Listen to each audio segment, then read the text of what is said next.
He's had tendonitis in that left knee. Lenny Wilkens, the coach of the Cavaliers, number 2 on the all-time NBA coaching list, behind a fellow by the name of Arnold Red Auerbach. And in this opening round of surprises, check out these numbers. The visiting teams in the playoffs this season have won 14 and lost 19. That is a very impressive stat. Look at last season, 21 and 52. They managed to win only 28% of the time. Well, you really have to search to come up with answers for that. The preparation time, the rest factor, but why such a high percentage this early? Perhaps it's the balance in the teams ultimately. Mike Mathis, Hugh Evans, and Ed F. Rush are the officials. Very supportive crowd despite the pounding that the Cavaliers have taken on radio talk shows and the local newspapers.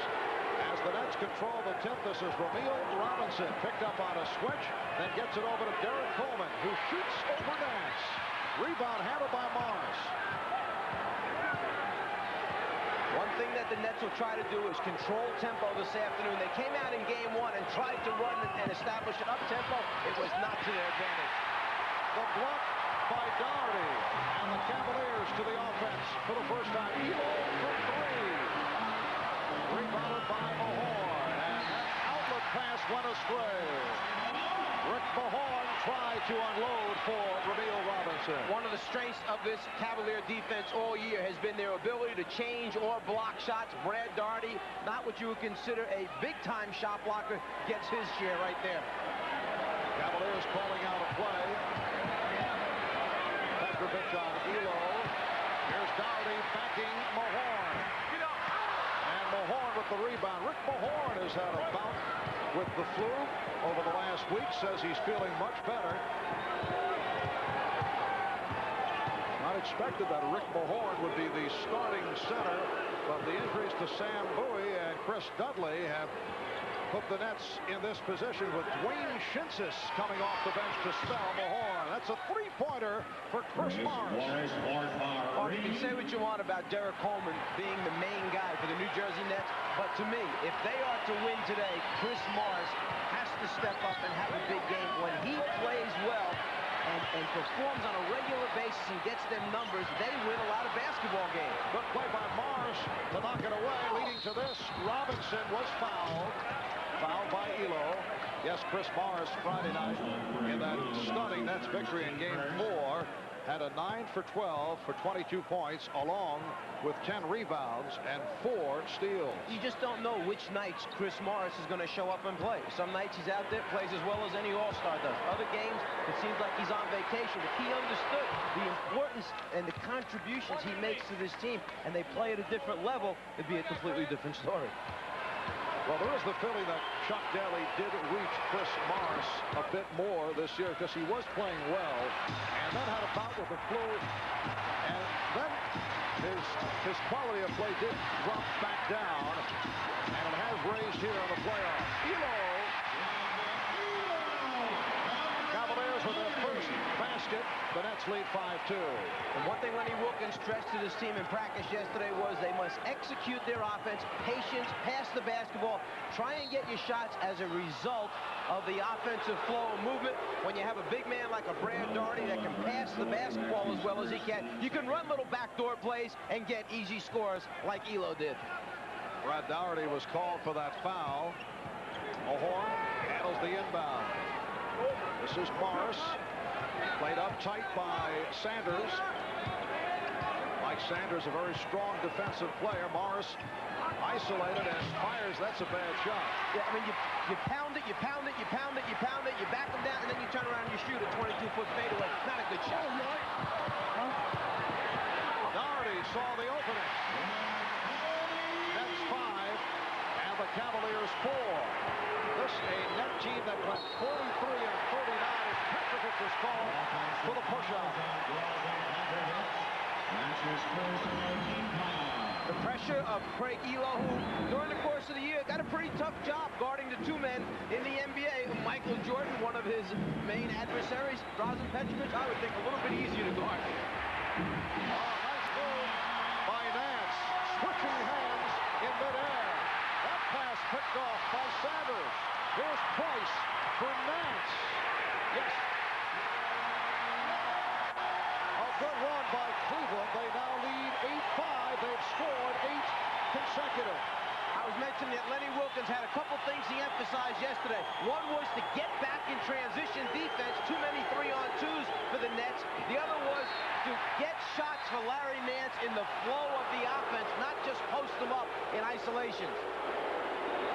Transition basketball, well, that's one way of producing easy shots. The other, his ability to put it on the floor and take it to the basket. Cavaliers have come out very aggressively. Derek Coleman ends the 8-0 run. And the Cavaliers with an 8-7 lead. As I started to say, the Nets 43-39 in the regular season. They struggled with key injuries down the stretch. Lost 10 of the last 11. Which is why their performance in this series has been a major surprise, in particular when you consider the Cavaliers finished the season winning 11 of their last 12.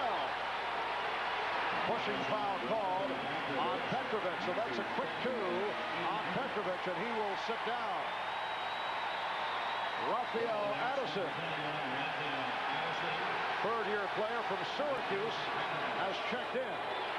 Petrovic has produced a lot of easy points for New Jersey because he loves to run out when when the opponent is taking jump shots. He leaves right away.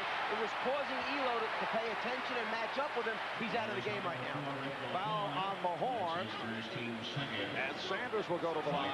A much more aggressive attitude early in the game by the Cleveland Cavaliers, who were accused of being very passive in game number 4. You've already seen Nance take it to the basket strong, Doherty take it to the basket, and now they're small forward. Sanders a 76% free throw shooter. Mike Sanders missed 29 games this past regular season after undergoing arthroscopic surgery on his left knee. Very important player in the mix. They suffered when he was out of the lineup. You need pieces to make up the total picture. He is one of those pieces that will dig in defensively, do a good job, can make the 17-foot jump on a regular basis when he's left open, and doesn't need a lot of plays run for him. He understands his role. He understands that there's Nance and Doherty and Price and Williams that all can get points along with Wilkins off the bench. So happy to just fit in and do his job. And when Sanders is in the starting lineup, it makes the contributions off the bench of Hot Rod Williams and Danny Ferry more significant. 4 minutes have gone by in this first quarter. Morris passing on a 3 and hitting the 2. Cavaliers 10, the Nets 9. Good decision that time. Morris saw that Larry Nance was running at him hard, a little ball fake, improved the position with one dribble, and then get a wide open jumper. Sanders given room. Eric Coleman handles the ball so well. When you consider he goes 6'10", 230 pounds, and he is the power forward. Addison with the shot. And it's rebounded by Doherty, the foul call. It's on Morris. Chris Morris, one of the better leapers, jumpers in the NBA, goes after it, but a little bit too much body contact that time as Doherty had possession. Cavaliers 10. The Nets 9. Doherty getting position and is called for steps. He backed in and he traveled. The Nets will try to mix up how they play Brad Doherty. They like to start out normally straight up, no double teams, stay at home with the perimeter shooters. Occasionally they'll drop down, they'll surround them, and then go late on the dribble. That time an early double team by 2 big men, Morris and Mahorn. This call away from the ball. It's a 3-second violation. So the Cavaliers get it back. The Cleveland Cavaliers, the first team to lead the NBA in all 3 shooting categories. Field goal percentage, free throw shooting, 3-point accuracy. And a foul is called as Robinson tried to strip Sanders. Timeout is called with 6:55 remaining. First quarter.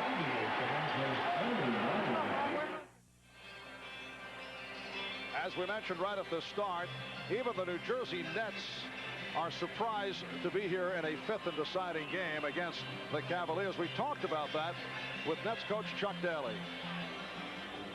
It's such a big surprise. I had to go to the cleaner and get a coat pressed yesterday, and that's no lie because I didn't anticipate coming on this trip.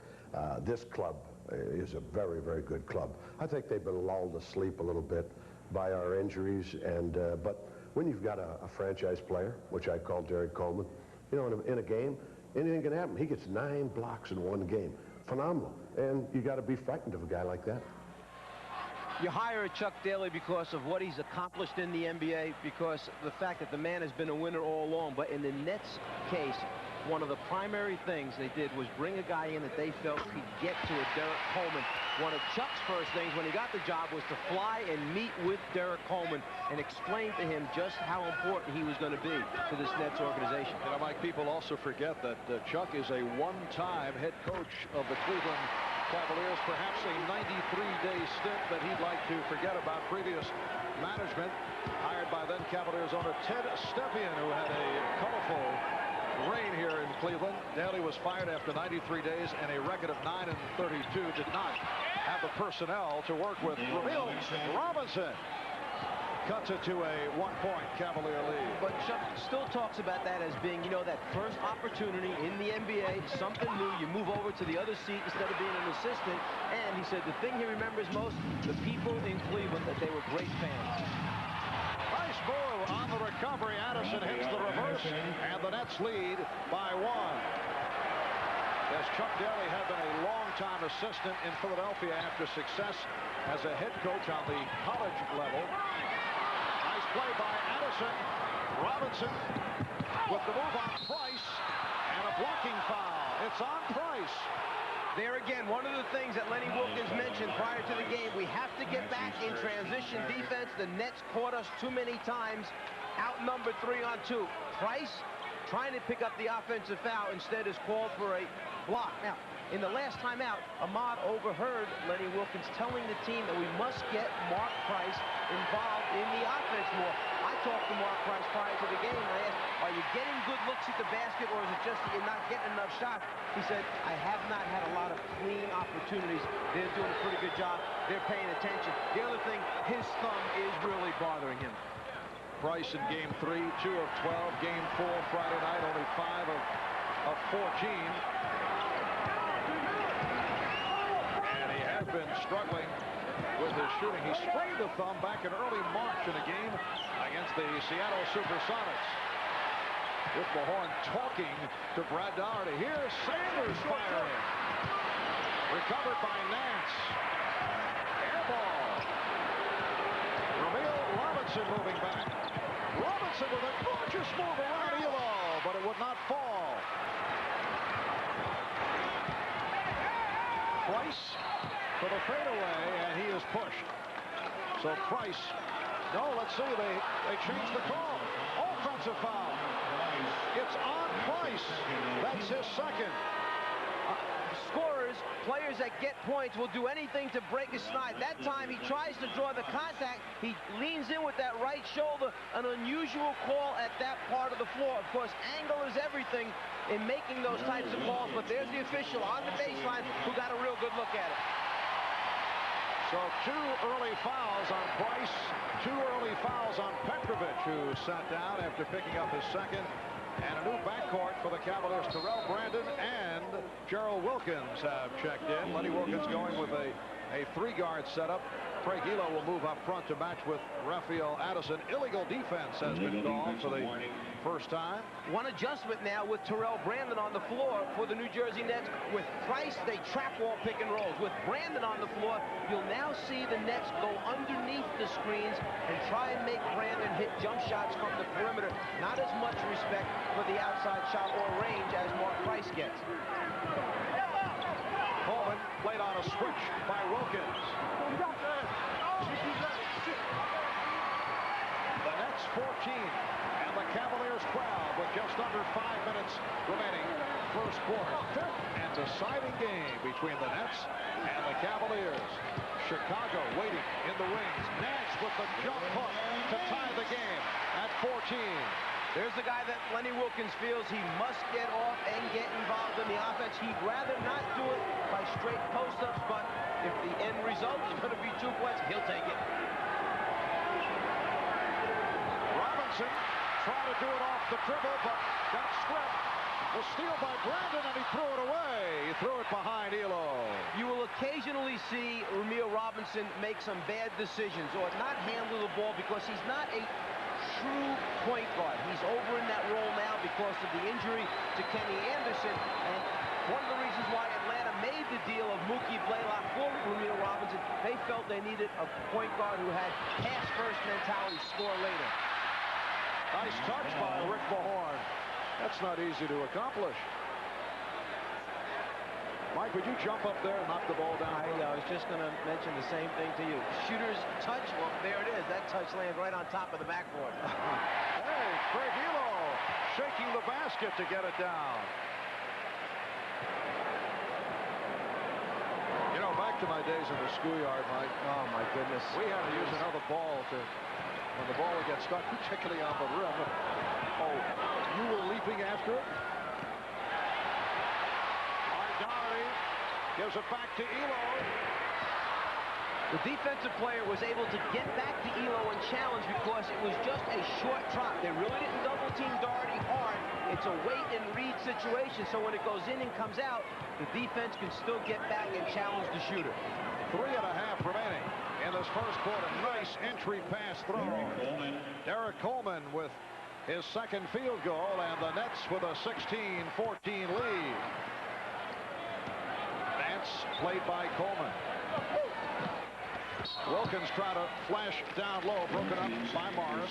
The Nets try to take away the initial pass in by fronting and behind. No respect for the shooter, but then after it goes in, watch how there's no hard double team, just a drop and read situation. Talented jump shooter. A beautiful setup.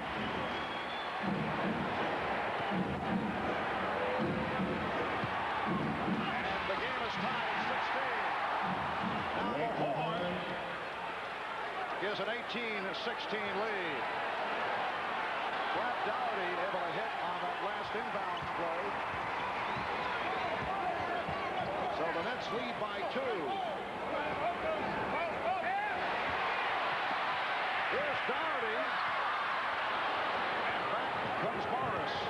3-on-2. Wilkins with the rebound.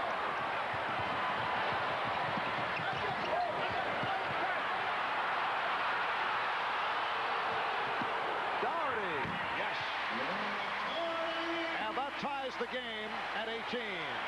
We've seen New Jersey have at least 3 transition opportunities with wide open shots at the basket. They have not converted. All right, while we were away, a look at that inbounds play. Here's Wilkins behind the back, Brandon, and then Doherty able to put it down. Timeout is called.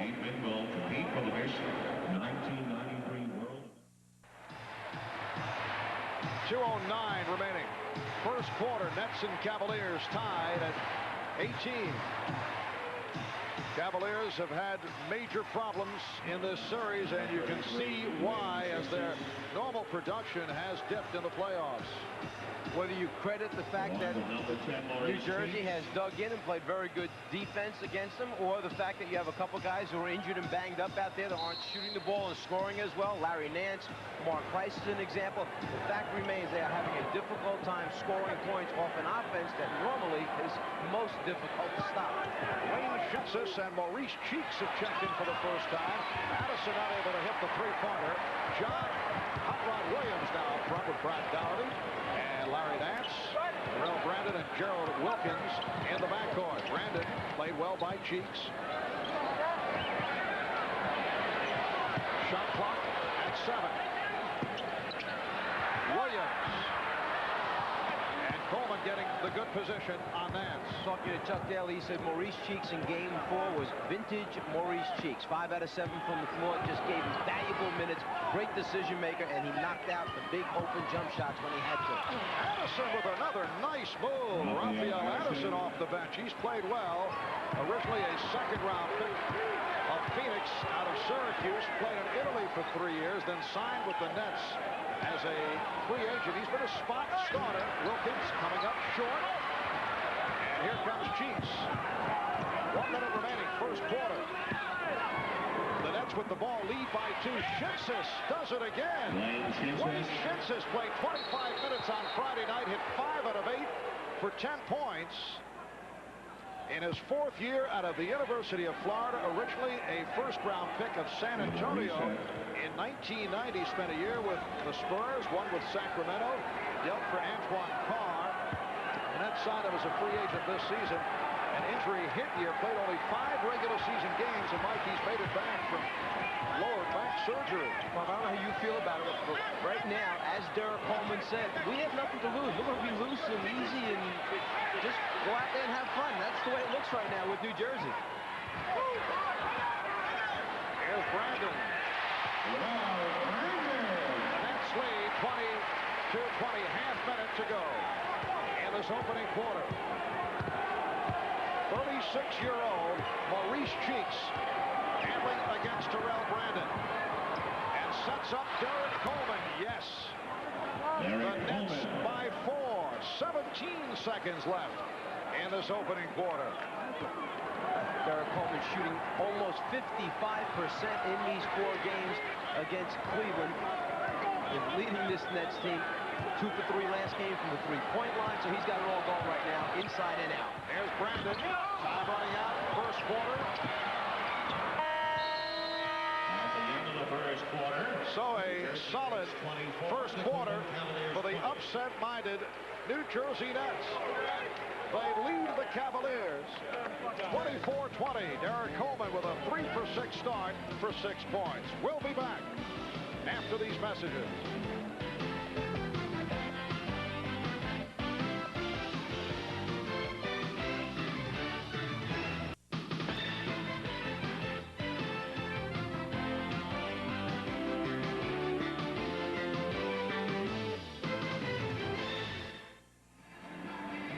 Welcome to Richfield Coliseum. I'm Ahmad Rashad along with Willis Reed. And first of all, Willis and I would both like to wish both of our wives happy Mother's Day. Now, Willis, Chuck Daly has said that he was surprised that the team would be involved in a game this late in the season. Have they surprised you? They have. I mean, they've shown a great amount of resiliency. I think that's partly because of Chuck Daly. I think it's because of the will of a Ricky Mahorn, Derek Coleman, Drazen Petrovic, and also Chris Morris. I think we got some tough guys. While everybody questioned this team when I was in the locker room before the game, they didn't seem surprised that they were here. They seemed very confident. Well, I think that's important to be a pro player. You've been there, you know that. I think right now we're 36 minutes away from being in the second round. If it could happen, we don't know. I think that's when you play the game, because you know anything can happen. We've been very happy with this team. All right, Willis, thanks for joining us. Thank you. All right, Marv. All right, and yesterday, the 23rd anniversary of that Knick championship victory over the Los Angeles Lakers that was inspired by Willis Reed, as Coleman is able to tip it home to get the second quarter underway, and the Nets now lead 26-20. Willis Reed limping out of the court, hitting those 2 early jump shots, and the Knicks went on to beat the Lakers in the 7th and final game back in the 69-70 season. Willis, your one-time assistant coach with the Atlanta Hawks. Hot Rod Williams with a nice move.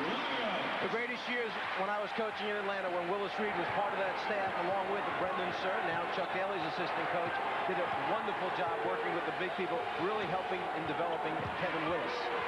Coleman backing up. That time forced the shot on the double team.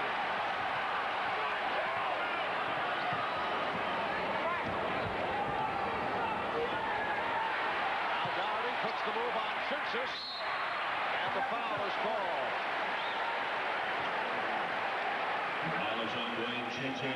So Shinsis called for his first. Apparently that tip in a moment ago was Chris Morris. So Morris has 7 points. And Brad Doherty to the line. Morris, one of those weak side, offside rebounders who, if you don't pay attention to, because of his tremendous jumping ability, will come flying in, and as he did that last time down, tipped it in for New Jersey. Brad Doherty hanging in despite the tendonitis in his left knee. Missed a couple of games at the end of the season, but he is playing hurt. Nets by 2. Nance jumping out on a switch, and a foul call. It's on Nance. You know, Marvin, I spoke with Willis Reed a few moments ago, and you need to give some credit to both Willis and Chuck Daly. They added two very important pieces to what they saw as a talented but young and immature basketball team. They brought in Rick Mahorn and Maurice Cheeks, two most valuable players, both who were on NBA championship teams in the past, so they understand what it takes to win. Here's Morris. Rick Mahorn looked on the floor the other day, saw Cheeks out there, Bernard King himself said this looks like a Legends game.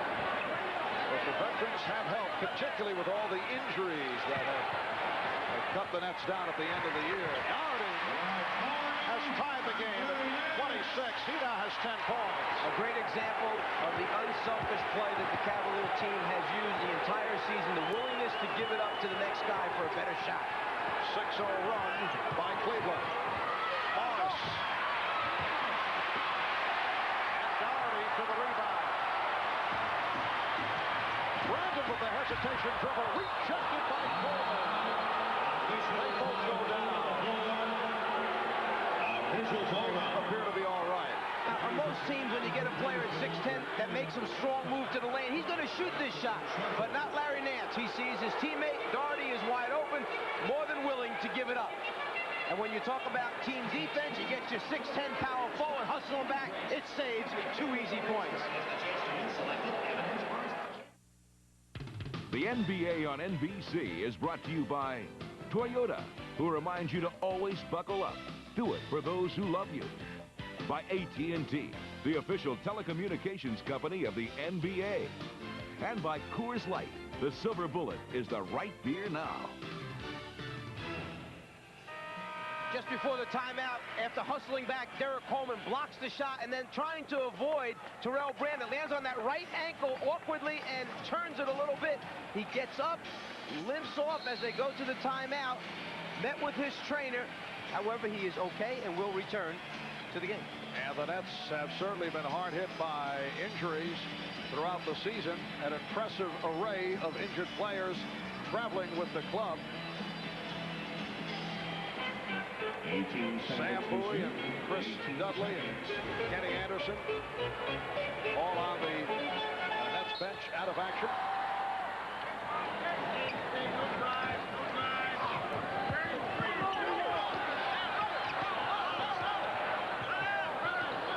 Shot clock down to 7.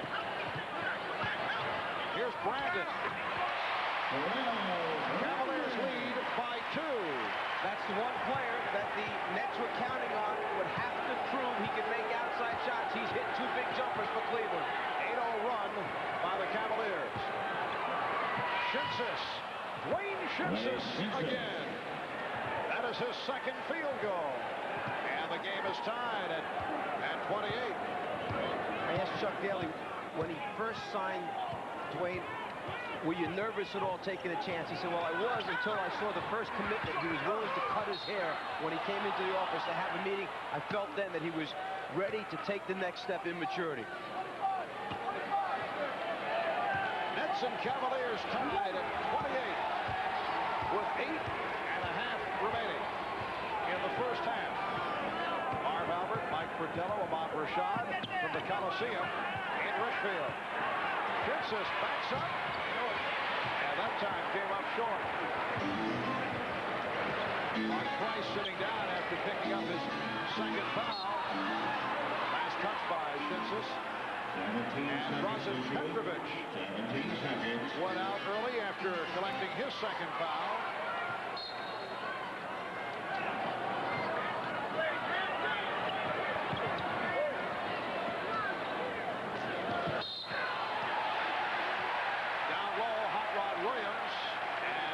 Coleman got involved, and a hold is on Coleman. That is his first. Coleman knew he was in trouble. Hot Rod had him down too deep on the block area, so he wraps those arms around, holes down there. You have to meet the player higher so he doesn't get you pinned that low.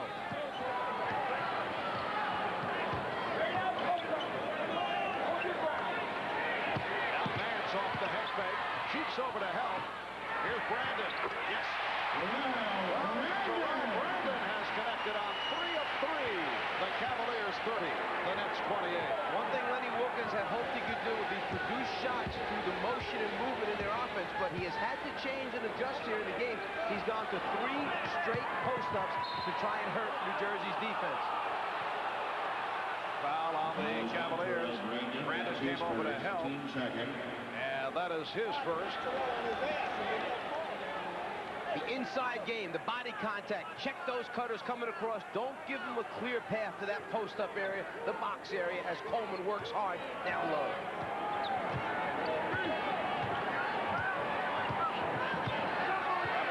Getting much playing time here in the first half.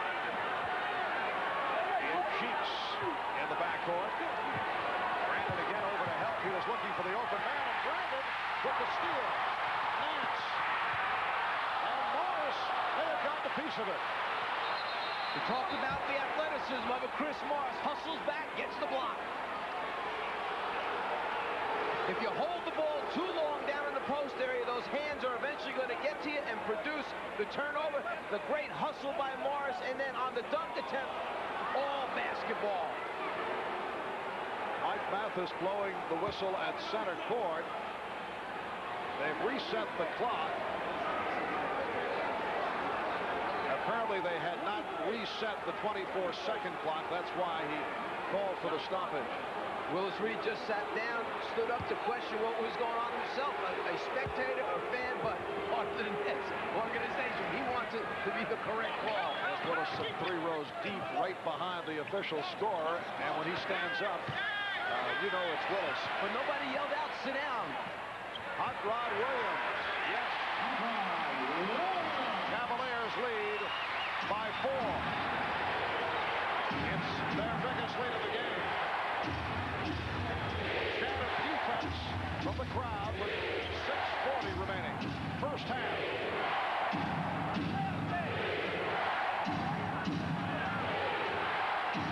Coleman being played very well. Wilkins over to help. Cheeks shoots. Just to beat the 24. Morris with the rebound. Bruce Morris getting inside. He has 9.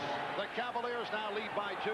It's easy to see that everything from Jersey is coming on the inside. The absence of Drazen Petrovic, they need him out there to extend that Cavalier defense.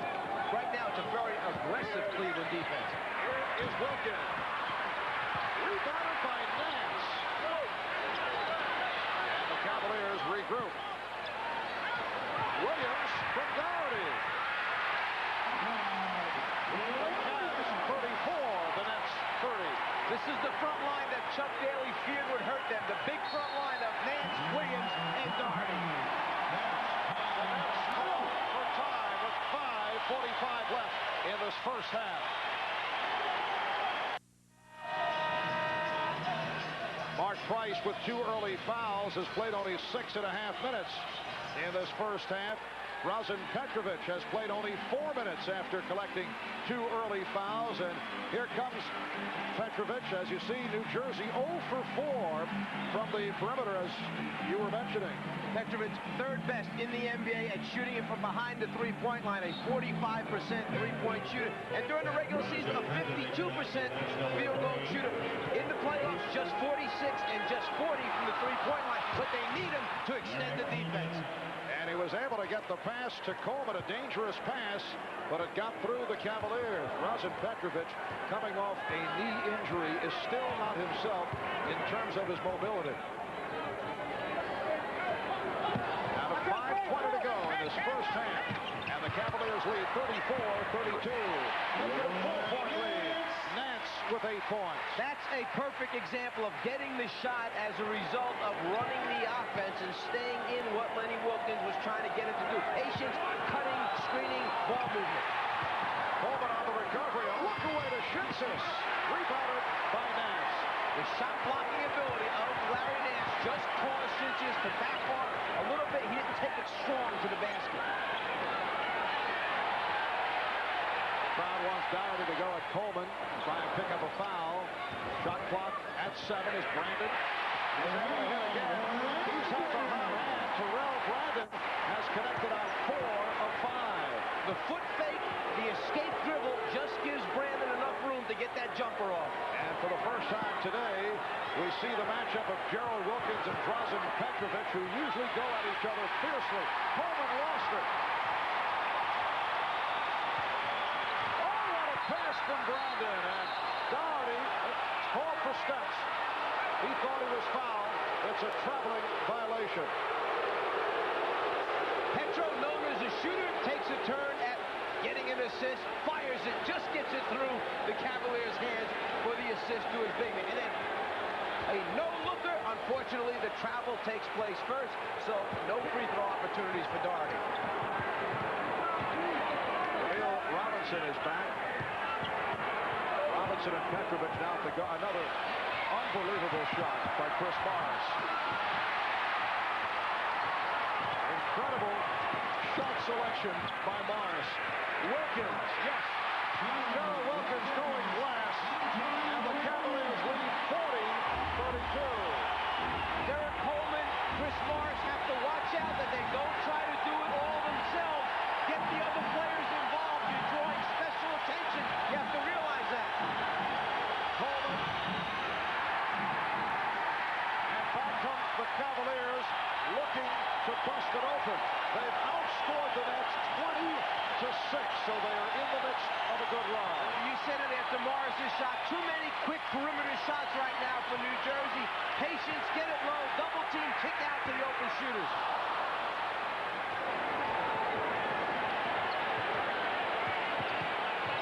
Robinson looking for the pick.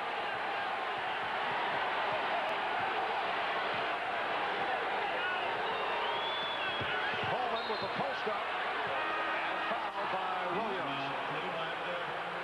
Conrad Williams trying to establish position, called for the block. That's his first timeout is taken. Just under 3 minutes left in the half. Bob Costas in New York. Coming up on the Prudential Halftime Report, we'll preview Game 2 of the tripleheader between the Hornets and the Knicks. We'll also profile the rookie center of the Hornets, Alonzo Mourning. He'll be going against one of his mentors, fellow Georgetown alum Patrick Ewing. We'll get to that in just a few minutes. But right now, back to the Richfield Coliseum, rejoining Marv and the Czar. All right, Bob, and it has been a good shooting first half for the Cleveland Cavaliers. For the series, only at 45%. In this first half, 17 of 33, 52%, while the Nets have struggled at 4 out of 16 in the second quarter. When you're shooting 52% like Cleveland is, what it means to New Jersey, not a lot of transition scores coming their way. They've been forced to do it in the half-court offense, which is tough against this big Cavalier defense. Robinson trying to penetrate, shoots this on the recovery. That's his third field goal. He has 6.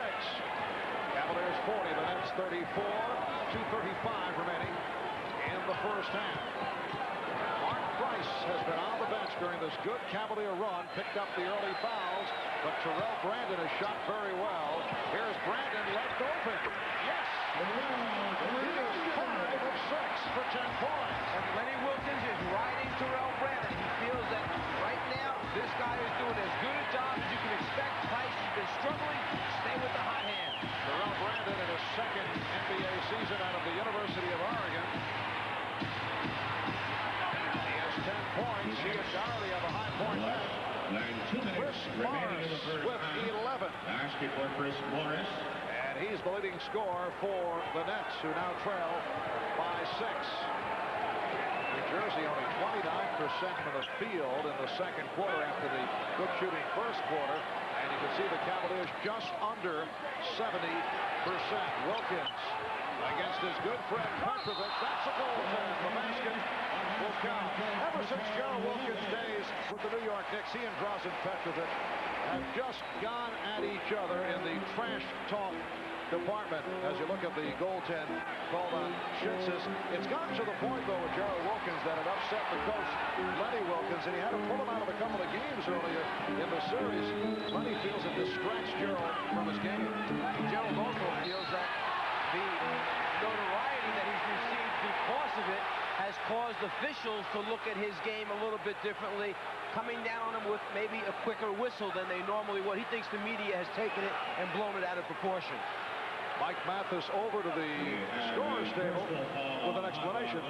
Apparently Derek Coleman was hit with a technical. Conrad Williams called with a personal, and then Derek Coleman called for the tee. Here's the announcement.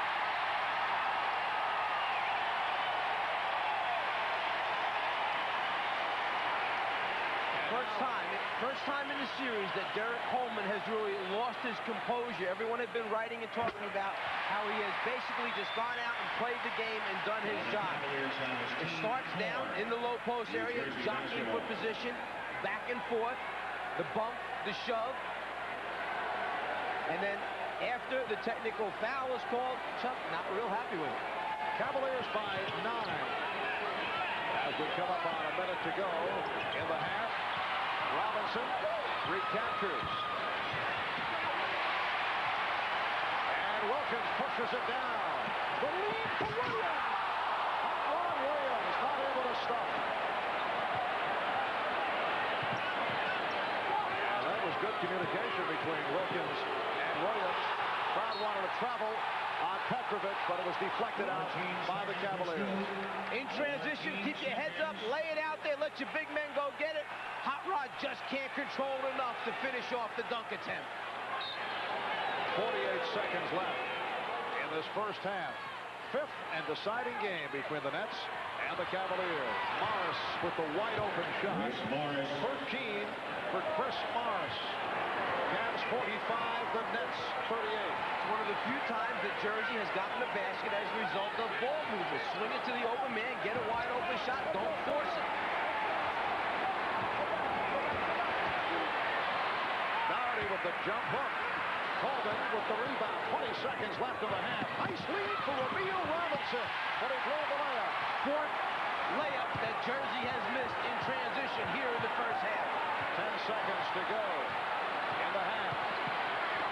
Nance pitches back to Doherty. And Doherty works his way inside. 2 and 9 seconds left in the half. Cavaliers lead 47 to 38. Robinson from center court. The Cavaliers hearing from the home crowd. Chuck Daly's Nets are trailing the Cavaliers by the score of 47 to 38. Chris Morris, high man with 13, 10 apiece for Terrell Brandon and Brad Doherty. Bob Costas coming up with the Prudential halftime report in a moment.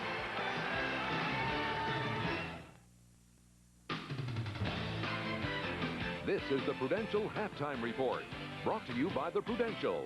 Peace of mind. It comes with every piece of the rock. Game 5 at the Richfield Coliseum. After trailing by 6, the Cavs go on a 22-6 run and now lead 47-38 over the Nets at halftime. Bob Costas back with Bill Walton and Peter Vesey. On our pregame interview with Chuck Daly, we asked him for some X factors. He identified Chris Morris, said he has to come up big. He's kind of a question mark for us. Don't know what we get game to game from him. 13.6 rebounds. Said we got to find a way to stop Price. Price, with a couple of early fouls, has not scored, played just 7 minutes. In fact, didn't even take a shot. But they went on that 22-6 run essentially without him, and Terrell Brandon chipped in with 10, replacing Price. So Daly's analysis of what had to go right for the Nets was on the money. He's doing his job, but the players are not. Brandon, the depth at the point guard, a big factor there, and Cleveland's ability to run their set offense and feed off the energy of the home crowd is the difference right now. How about the depth of the Nets guards with Maurice Cheeks? When he was out there and they're winning, all I could think of was deja vu all over again. When he led the Knicks. Thank you, Yogi. Thank you. When he led the Knicks to the 5-game win over the Celtics in 1990, breaking a 26-game Boston Celtic winning streak against the Knicks at Boston Garden. I mean, here he was. He's out there doing it again. All right, time for us to step aside. But when we come back, we'll have a look at the Charlotte Hornets rookie center Alonzo Mourning. That's next after a message from Prudential and a word from the NBA.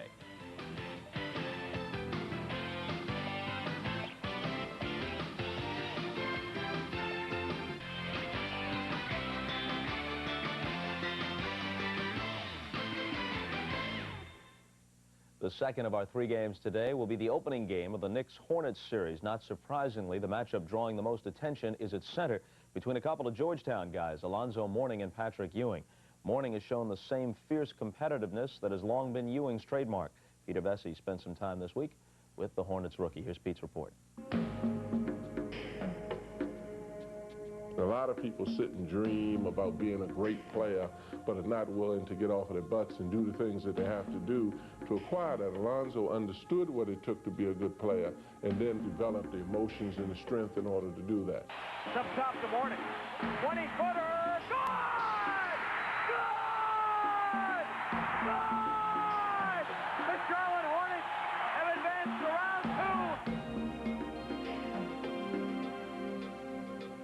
didn't think I had the talent. They thought I was clumsy, awkward. They laughed at me, you know, and it was kind of degrading.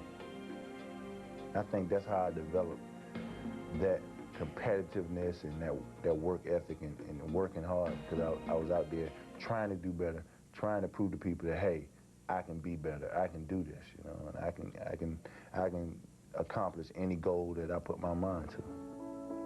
Alonzo Mourning grew up in Chesapeake, Virginia, the product of a broken home. His foster mother, Fanny Threet, is largely responsible for the values he has carried into manhood.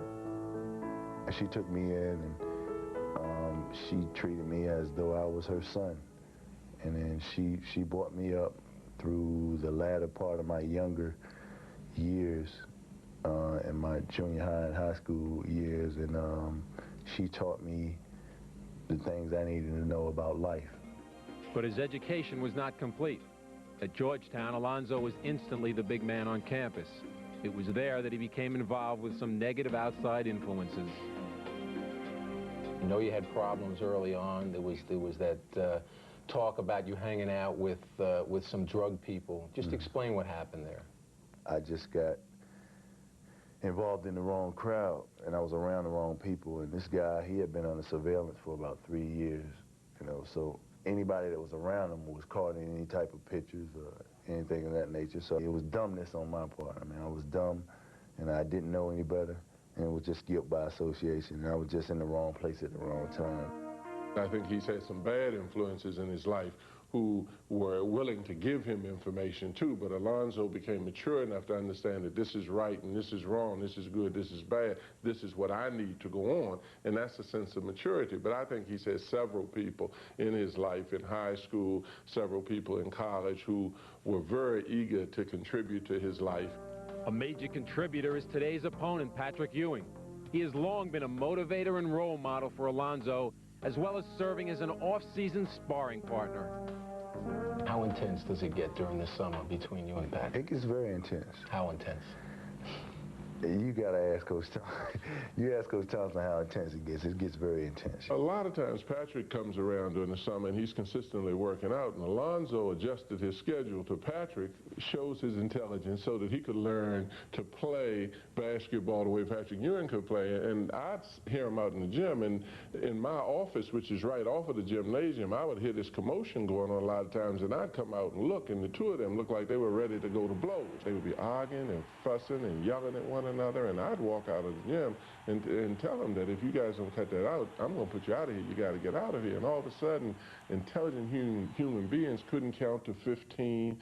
None of them would know if they were being struck by another one. You know, they were getting to a point where I never traveled, and they'd really be ready to go to war. So, you know, it was an extremely competitive thing, even though they have a very affectionate relationship off of the court. Alonzo, he starts getting mad.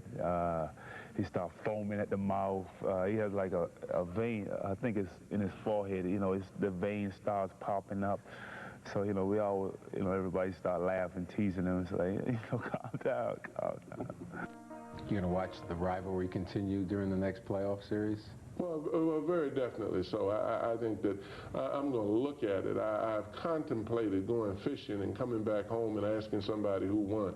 But I've made up my mind that I'm not going to look at the score. I'm just going to watch them. We're not going to keep score at all and just say, let them play and see what happens. But this is Patrick's time. And I sort of, if I have to give an edge, I give that edge to Patrick right now because he's at the point of his career and Alonzo's young and got a lot of time. Nice piece that you and producer Kevin Smolin put together. What's your primary impression of Alonzo Mourning? The central theme that I came away with is that every time that he faces adversity, he comes back stronger than ever. And I mentioned that to Coach Thompson, and he said what he always preaches to his kids is that it's very difficult to manage success.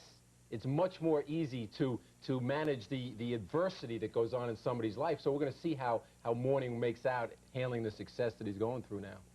The thrill of basketball has always been the matchups. This is going to be a beautiful matchup here. Interesting that they're both in a challenging position. Mourning trying to challenge to get into the elite group of players in the NBA. Ewing already there, but Ewing challenging for that championship. And I like the fact, too, that Mourning is shorter. because that's the real essence of basketball, is being able to beat the bigger guy. Tell me real quick, how would you play Ewing and how would you play Mourning? Ewing, I would force him to his right, coming in on this shoulder as opposed to turning the other way. Mourning, I would make him shoot the ball from the perimeter, plus I'd be able to get him inside because he is shorter, and I'd be able to get something done in the offensive end. Make him go left. He always goes right, Mourning. Got to make him go left. You know where we're going? Going to turn right just a little bit because they're signaling frantically to send it back to Richfield for the second half of the Nets and Cavaliers. Cleveland leading it by 9. Marv and Mike will rejoin us after these messages from your local station. See you a bit later in the day. This has been the Prudential Halftime Report, brought to you by the Prudential. Peace of mind. It comes with every piece of the rock.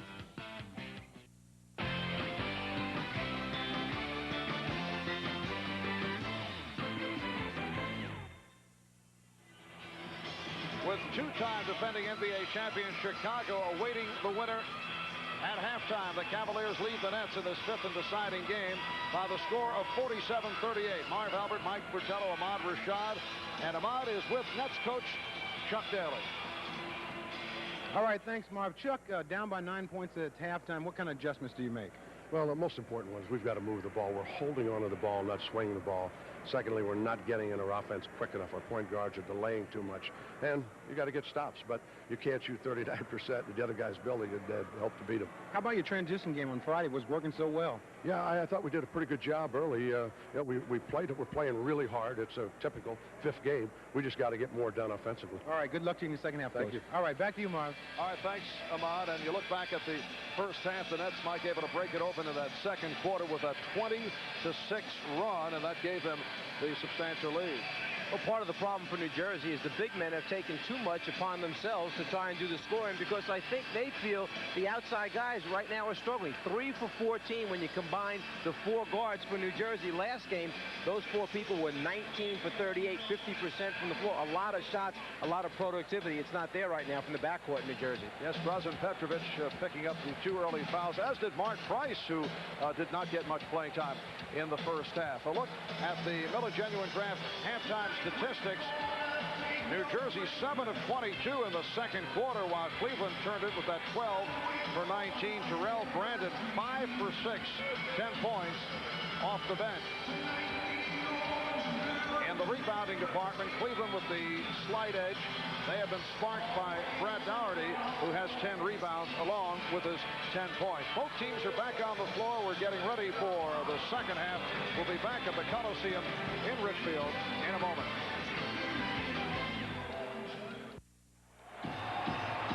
It is Cleveland ball as we resume here at the start of play in the third quarter. Mark Price back on the floor. Played only 7 minutes in the first half. Price and Elo in the backcourt. Here's Elo. Rebound Dougherty. And the Nets get to it. Ramil Robinson and Drazen Petrovic in the backcourt. Derek Coleman, Chris Morris, Rick Mahorn up front. Rick Mahorn, the starter at center, over the injury suffered by Sam Bowie. And Chris Dudley. And Wayne Shinsis comes off the bench. And again, Shinsis did a nice job. Robinson for 3. Yes. Ramil Robinson converts the three-pointer. The Cavaliers 47, the Nets 41. One area where New Jersey has struggled over the last 3 quarters, if you think about it, is scoring points. If you go back to the last game, as Harry Nance comes off a baseline screen and hits a jumper. If you go back to quarter number 4, in the last game, New Jersey scored only 8 points in that quarter, and now only 38 in the first half, so 46 points in the last 3 quarters of play. Coleman with the steal. Coleman sets up for 3 and hits. And the Nets have turned it around. They move within 4. Ramil Robinson with a couple of buckets. And now Derek Coleman off the steal. Cleveland takes a 20. Correction on the score. The scoreboard was incorrect. It is now 49-46, a 3-point differential. Perhaps the message came across at halftime that you must become more aggressive. One of their trademarks in this series has been their defense, the ability to cut down on Cleveland's offensive productivity. On the inbounds pass, they come up with another steal, and the result, another easy look at the basket. This time, Coleman puts it down. Nets have come out, and out outscored the Cavaliers 8-2. First minute 20 of this third quarter.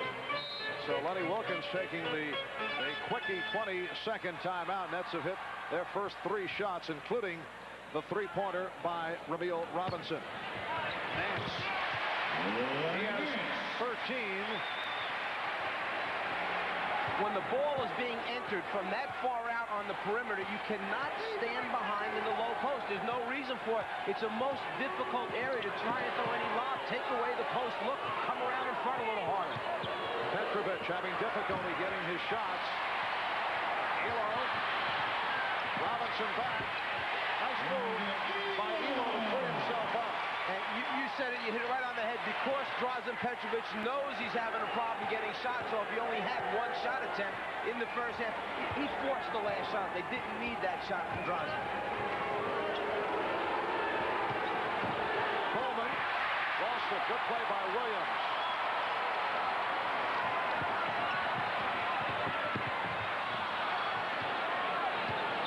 Mark Price. Yes.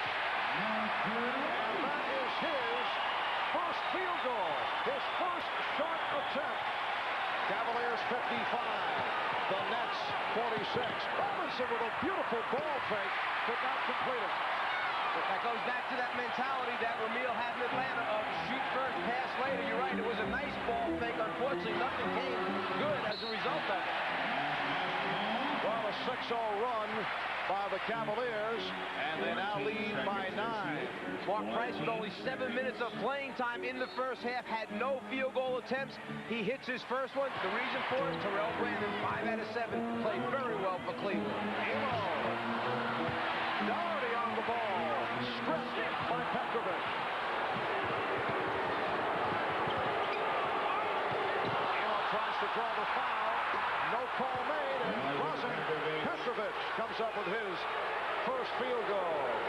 Drazen Petrovic, the Olympic point guard for Croatia, one of the best standstill jump shooters in the NBA. And that was only his first field goal. Doherty backs his way, and Mike Mathis with the call against Doherty. Let's go back a moment ago for New Jersey. The good defense by Petro getting the swipe and the ball for New Jersey. Then down at the other end of the floor, a little acting job by Elo trying to pick up the offensive foul. It gives Drazen a clean look at the basket. He's going to make that one. Second foul on Brad Doherty. Here's another look at it. Price for Elo. Oh, look out! That's a flagrant. Ramil Robinson very aggressively decking Craig Elo. I think you're seeing the frustration in Ramil Robinson because of some of the easy layups that he's missed in the game. This time getting caught back once again defensively. There's no need for this. You're going to foul. Don't try and hurt him by pulling him backwards as he's taken off from the ground. So Elo converting on the flagrant foul technical. And this makes it easy. When you grab them up on the shoulder areas, they take off, pull them to the ground. It makes it an easy call for the officials to give them the ball back on the flagrant call. 8 points for Craig Elo. And the Cavaliers have settled down after that good run by the Nets to start the third quarter. 4 minutes have gone by, and the Cavs now lead 57-48. So after the excellent start, Jersey's right back where they were, and Price that time an air ball, which is very unusual to see Price miss the entire rim. But as we discussed earlier, Mark Price has been having his shooting problems, 5 of 14 on Friday night.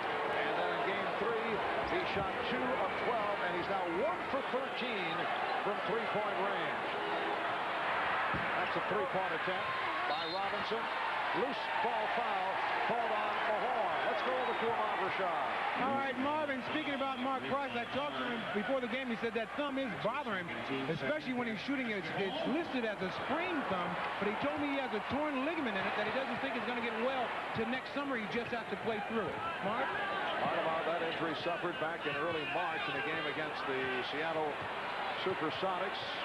He missed several games, then came back, had some shooting problems. Price this time goes for 3. And he's trying to get himself going.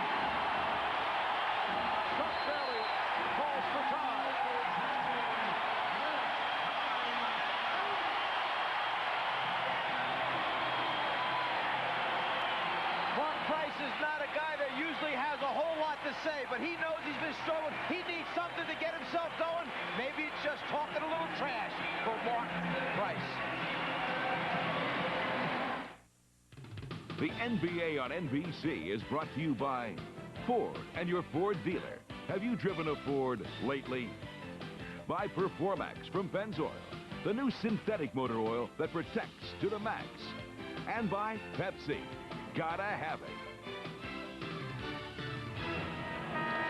The Cavaliers have extended to a 12-point lead. About 2 hours before the start of the game, Mark Price was on the Coliseum floor, warming up early. Assistant coach Dick Helm feeding Price the ball from every conceivable angle on the floor. Mark's shot has been way off, but showing some signs here. Three-point shooting. Cleveland now 1 out of 4, only 33% for the series for this normally excellent shooting club from downtown. Mark Price hitting that three a moment ago. Here is Petrovic. And Coleman with the rebound. Coleman thought he was fouled.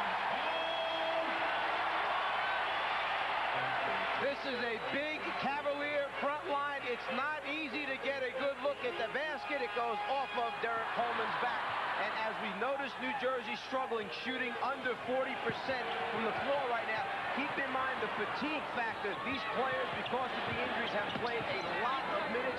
Coleman has had 2 games of 48 minutes already. It could be catching up to him. Shot clock at 1, and Doherty is able to hit. He now has 12 points. A 13-2 run by the Cavaliers. The Nets have missed their last 6 field goal attempts. The chant of defense. Robinson played on a switch. Mahorn is turned back by Nance. 3 on 2. And Price finds the jumper. Mark Price surprised himself to be that open. And also a little bit of hesitancy on his part, not willing to pull the trigger as quickly because of the injured thumb and the fact that he has been struggling from the floor. Coleman off the dribble. What a shot by Derek Coleman. And then Mike Mathis blows the whistle. Rick Mahorn and Larry Nance having words. And Mahorn is being guided aside by Chris Morris. Now, Larry Nance is a player who rarely gets involved. Larry Nance doesn't want to fight. Neither does Rick Mahorn, because if I remember correctly, he's the one that recently said if a player throws a punch, he should be suspended for a lot of games, not just 1 or 2 games. Make it serious, he said. Suspend him for 5, 6, 7 games. They won't do it again. Not if you hit him in the pocketbook. He does not want his pocketbook dented at all. Mike Mathis over to the scorer's table. Personal on Mahorn. But a technical called on Nance. Drazen Petrovic will shoot the technical. It just balances out the early technical against Derek Coleman. It makes it 1 apiece for each team.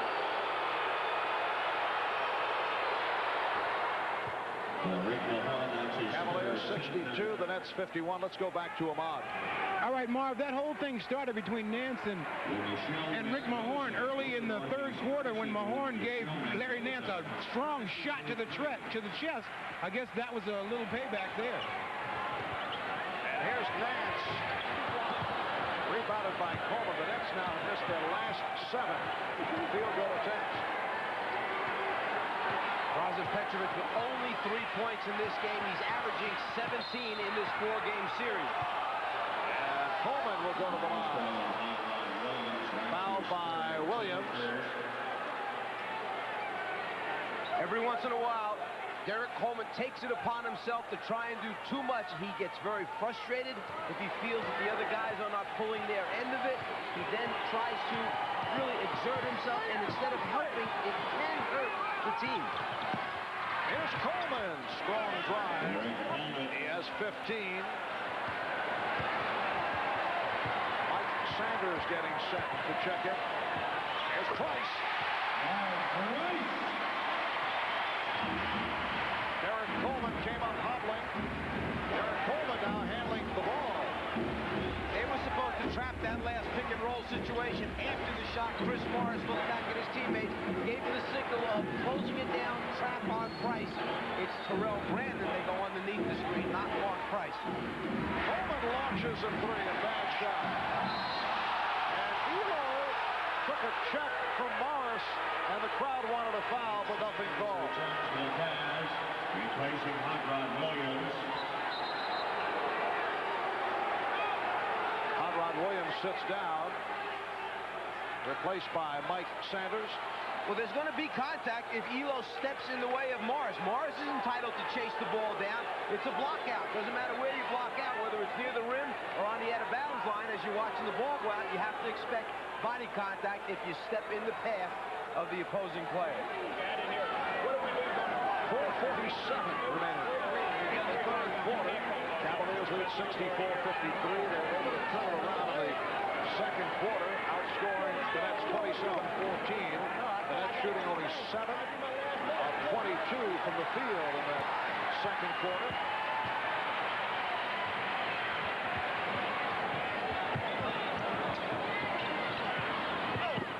Sanders pass picked off by Robinson. Petrovic had it knocked away. Quick play by Elo. Last touch by Petrovic. Another transition opportunity for New Jersey, and another time that they come away from it without any points on the floor. So what does Chuck Daly do? He brings in Maurice Cheeks, the veteran point guard, a little more experience at running the show and making good decisions with the basketball. And Cheeks now guarding Price. Price used the pick. Nance on the putback. Very strong game for Larry Nance. 15 points. Coming off a 2 of 7 in 33 minutes against the Nets on Friday night.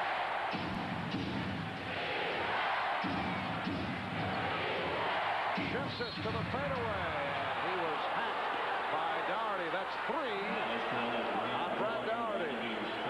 Chuck Daly talked about moving the basketball more. They've gone strictly to isolations as they come down the floor. This time Coleman had nowhere to go. He gives it up to his teammate. Chinch's inside, hit on the arm as he goes up for the shot.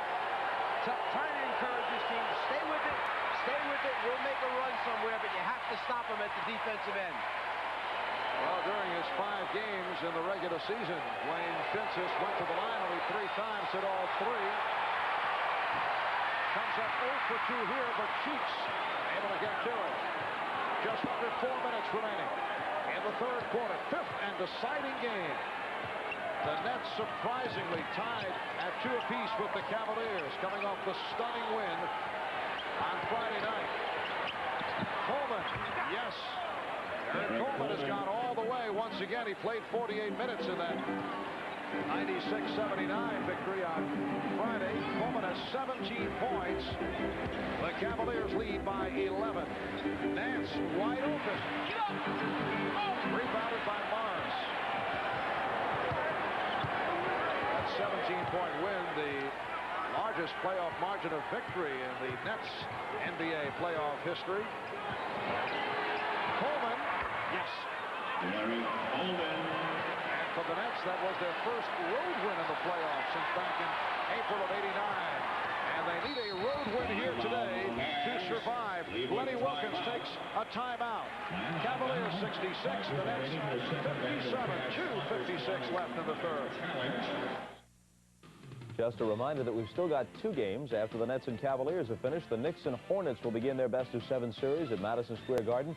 Here's a look at Doc Rivers warming up for the Knicks. A few moments ago, he had the big finish in the clinching overtime victory against the Pacers. And then another Game 5 as the Suns take on the Lakers. Phoenix trying to become the first team ever to lose the first 2 games on its home court and still come back to win a 5-game series. Right now, we go back to the Richfield Coliseum, rejoining Marv and Mike. All right, Bob. And yes, this is the first of our NBA playoff triple header. They are on their feet here at the Coliseum, urging the Cavaliers on. The Chicago Bulls are waiting for the winner here. That series will open up in Chicago. Long rest period for the Bulls, allowing some of those minor their helmets to get better.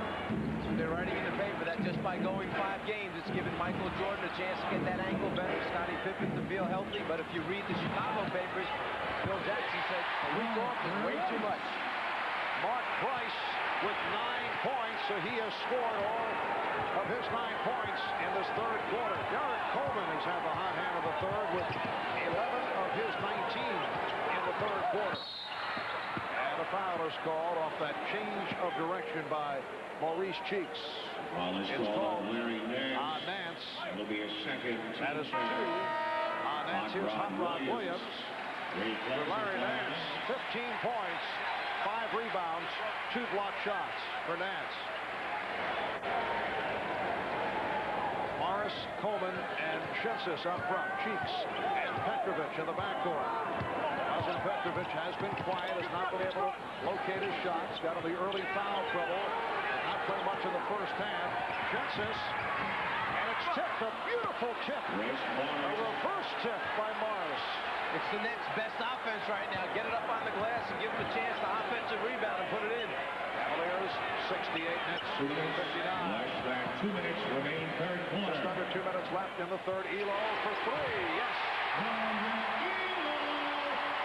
Greg Elo has 11. It extends to a 71-59 Cleveland lead. Granted, Drazen Petrovic is trying to recover from that knee injury, but it's tough to hide him defensively. When he guards Price, he hits a 3. When he guards Elo, he hits a 3. Offensive foul on Cheeks. Offensive foul on Maurice Cheeks. The opening closes down quickly. The good position by Sanders takes away the drive to the basket. Chuck can't believe it. What else is going to go wrong this afternoon? Mike Sanders with the ball. Sanders posting up. And a move to Doherty. Brad Doherty, 14 points, along with 16 rebounds. A technical foul has been assessed to Brad Doherty. This is an attempt to clean up the players hanging on the rim. They are allowed to hang on the rim if someone is underneath them on the floor, and they are in danger of coming down and landing on another player. But to just hang when there's no one there, they're trying to clean this up. Mike Mathis makes the call, no one underneath Doherty. It's an attempt to stop backdoors from breaking or get pulled down in some cases. Cavaliers by 13.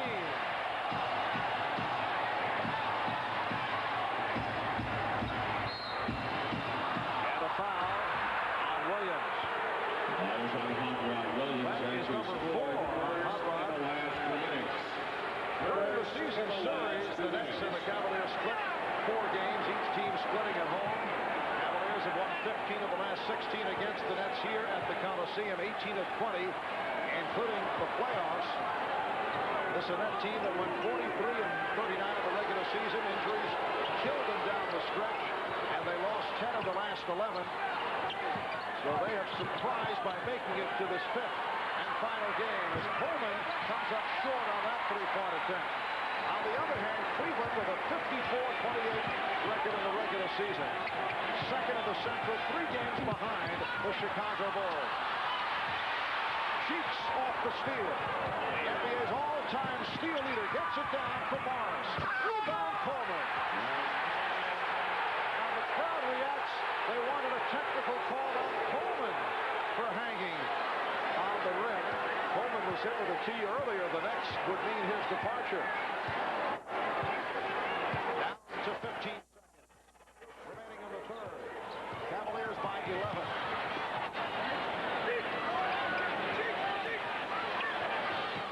On the shot clock. Price. The putback by Sanders. 3 seconds left in the quarter.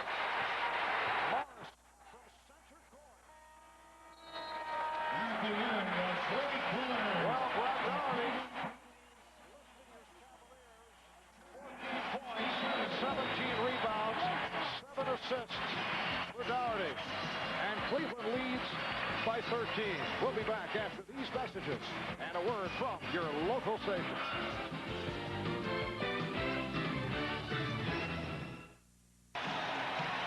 We have 75, New Jersey 62. The Cavaliers looking to wrap the series in 5 to set up another meeting with the Chicago Bulls. Brad Daugherty has been outstanding.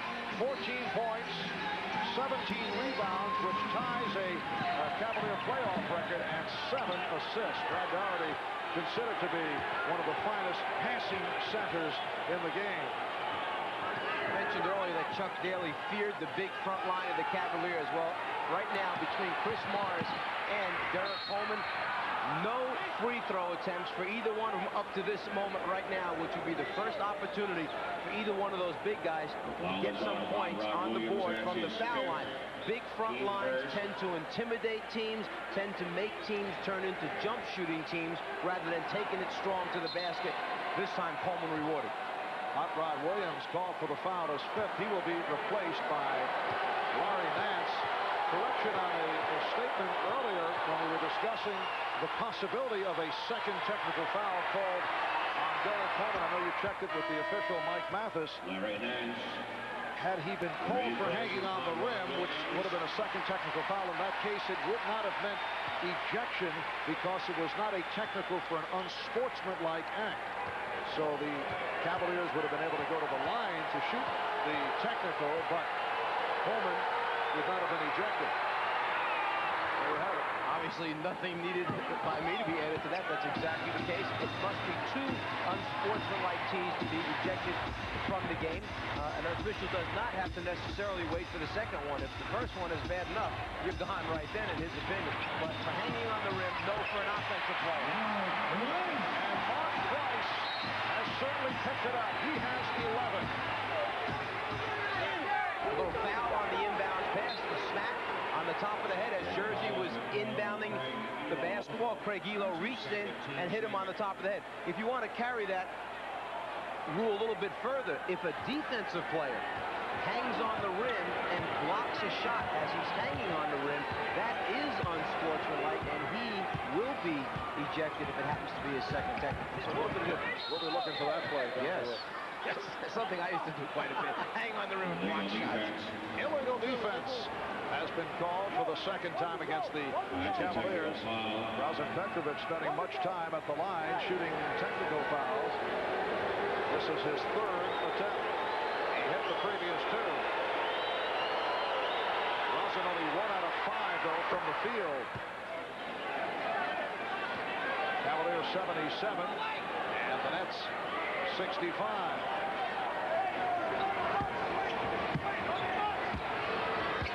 Cheeks and Petrovic in the backcourt. Shinsis, Morris, and Coleman up front. Coleman called for steps. Trying to set up for the shot. Against Nance, he traveled. Nance is tough to get a good shot against because he has the quickness. He can back off you far enough to move his feet and stay in front of you. Yet those long arms and jumping ability, he can get up and challenge jump shots.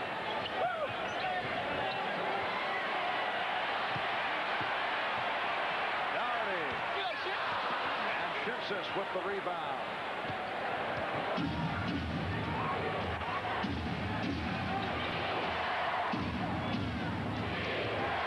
Chuck Daly going with the veteran point guard, the 36-year-old Maurice Cheeks. And Cheeks able to recover. Shinsis. Morris again off the board. So Chris Morris has been doing it from inside. Some of his decisions with the outside shooting have not been good ones, but still effective inside. He scored 17 points. Go to work on the offensive boards. If your outside shot's not going for you, make it happen around the basket. Cavaliers by 10. Elo on the pull-up. And here comes Petrovic. We are early 4th quarter. 2 minutes have gone by. Both players go down. No call. That was a 3-point attempt by Morris. I don't think the 24-second clock had run down yet to have to hoist that one up. Official timeout. And a timeout has been called. We'll be back here at the Coliseum in Richfield in a moment. Miller Genuine Draft presents genuine moments. Today's Miller Moment brings us here to Richfield Coliseum. A year ago, New Jersey met Cleveland in the opening game of the first round, and it was Drazen Petrovic hitting for a Nets playoff record 40 points. And a Cavs playoff record 40 also scored by Brad Daugherty. The Cavaliers went on to win 120-113, took the series 3-1 over the Nets. In recognition of this moment, Miller Genuine Grant will donate $1,000 to the Thurgood Marshall Scholarship Fund. 9.5 remaining, fourth quarter. Cavaliers with a 10-point lead. Before the timeout, a foul was called on Petrovic. Nance able to get inside. 17 for Nance, and the Cavs lead by 12. New Jersey tried to stay at home with the perimeter shooters, the deadly three-point weapons that Cleveland has from the outside with Elo and Price out there, but the big people getting high percentage shots and converting for Cleveland. Derek Coleman with 25. Cavaliers 79, and the Nets 69. Derek Coleman coming off the 21-point, 14-rebound game along with 9 blocked shots. And he played 48 minutes. He's played all the way again today. Oh, what a play by Coleman. He got a piece of it. Recovered, though, by Daugherty. That's frustrating. Petrovic had started to take off. Cheeks had started to leak out. The ball laid on the floor. Nobody could get to it until the Cavaliers picked it up. Cavaliers by 12. Chest to chest with Petrovic. Coleman facing a double team. Rebound snatched by Nance. And Price had the pass deflected by Cheeks. 18 seconds. A little bit of team defense from behind. A little piece of the ball that time by Derek Coleman. It lays on the ground. Daugherty with the conversion.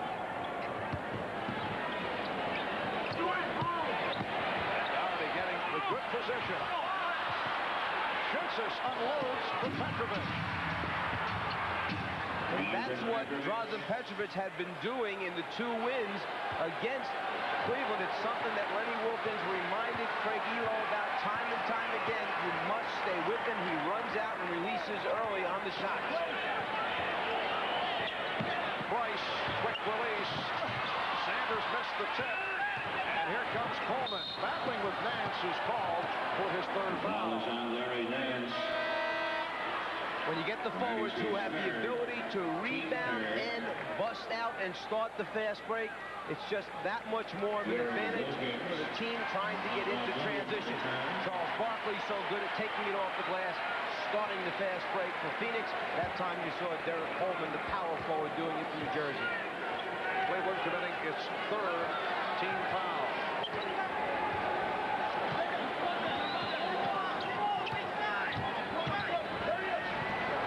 Open shot for Petrovic. That was a rare sight, but he's off.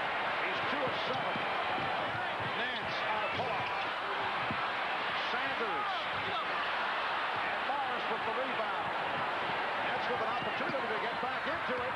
As Cheeks not able to hit, but again, it's Morris. And the crowd reacts, looking for the offensive interference. If you think it's unusual that you see New Jersey playing pick and roll with Petrovic, the 2-guard, and the 1-man, Cheeks, the reason for that, they're trying to get Cleveland to switch so that Price winds up guarding Petrovic.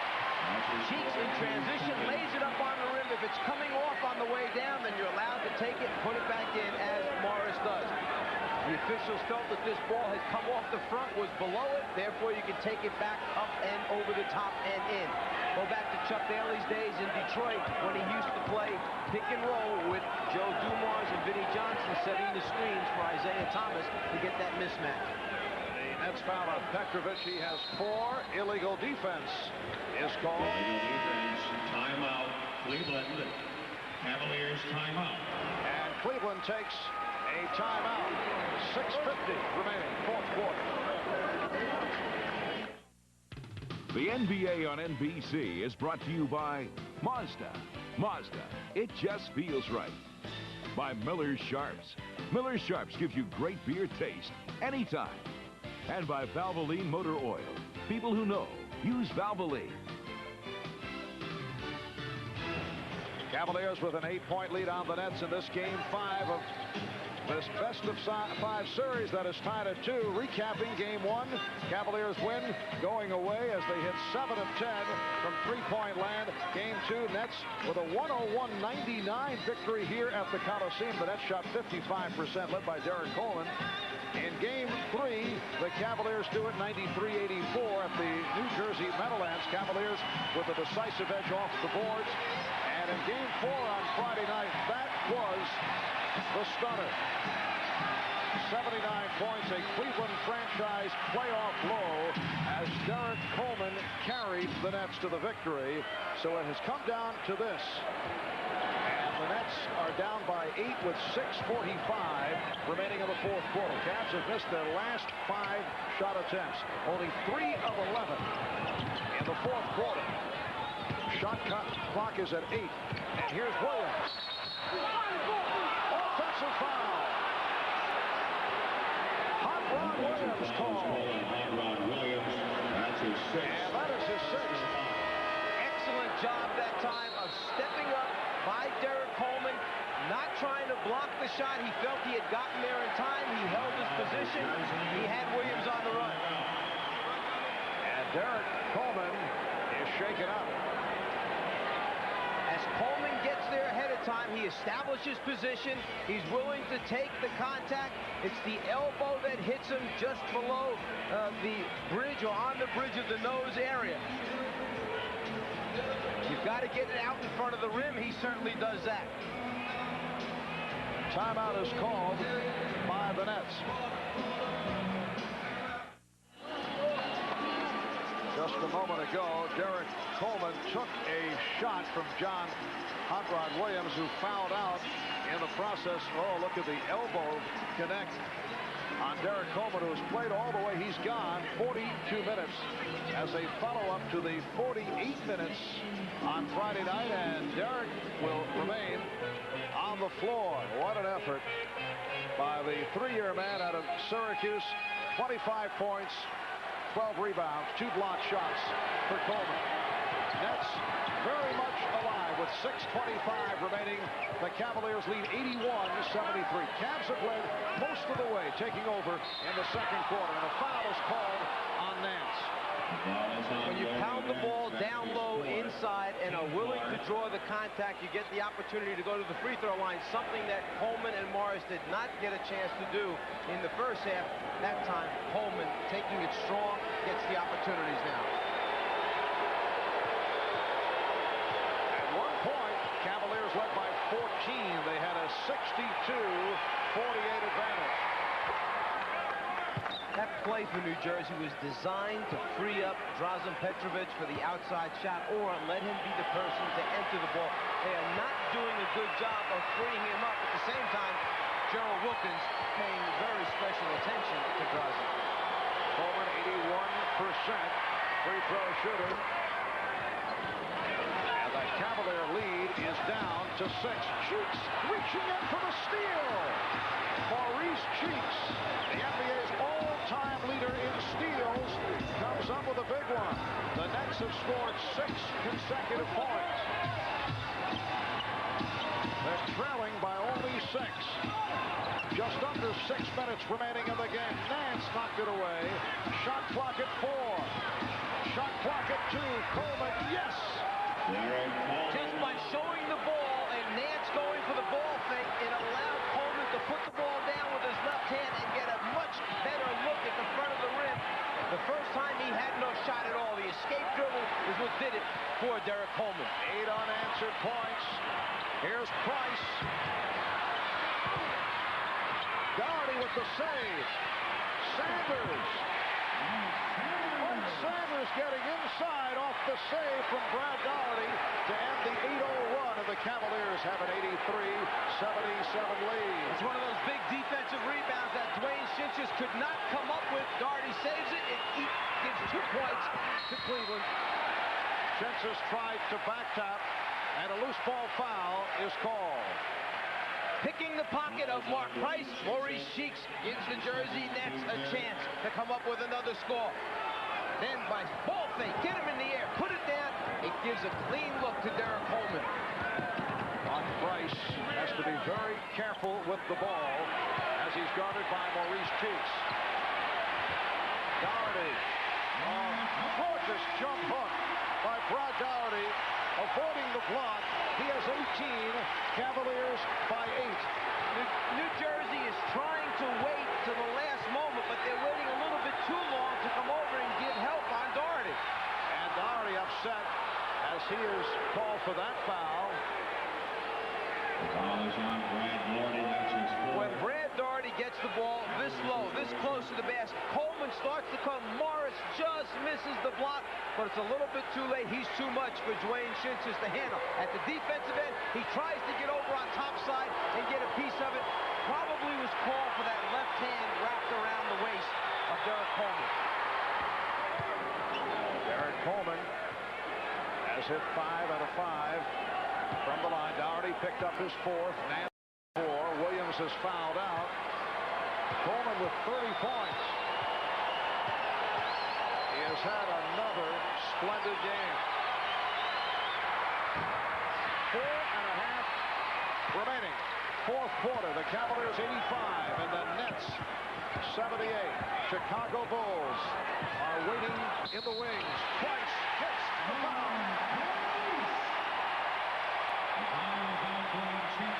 Shinsis assessed his 3rd, and Mark Price, the NBA's best free throw shooter, will go to the line for the first time today. It's not many times that Mark Price goes all the way to the basket for a score and a foul in the half-court offense. Most of the time, he penetrates and kicks out, or he's pulled up shooting jump shots.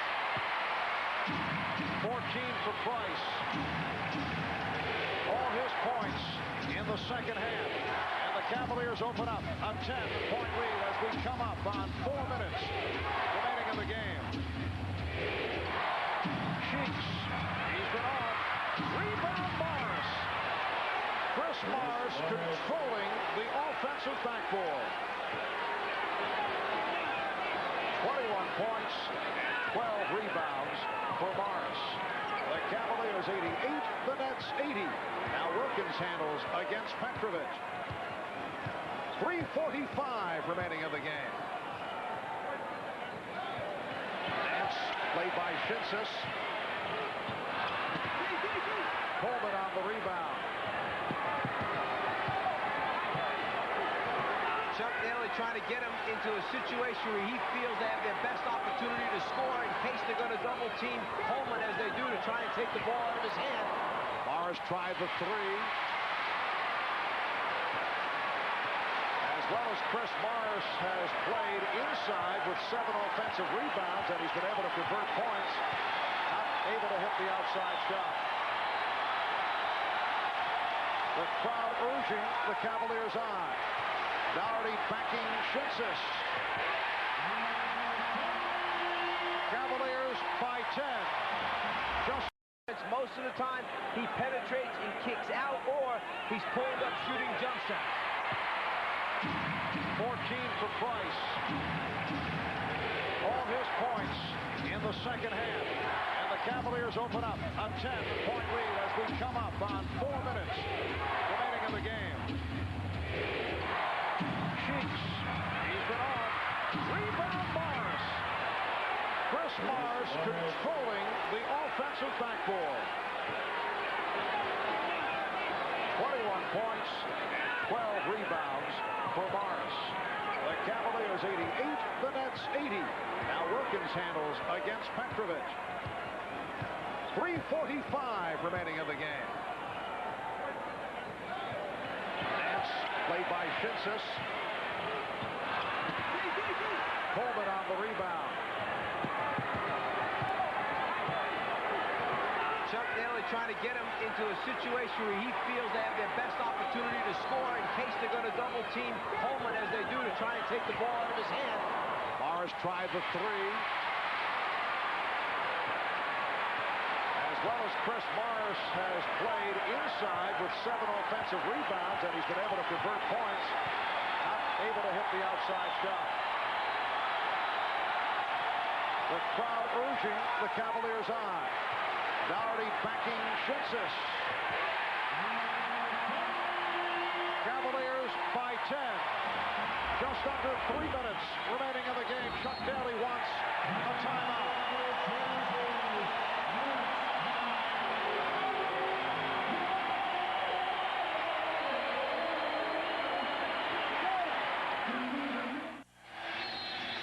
New Jersey took the timeout, and you mentioned, Marv, some questionable outside shots. Chuck Daly encouraged, take it to the basket. Go to the basket strong.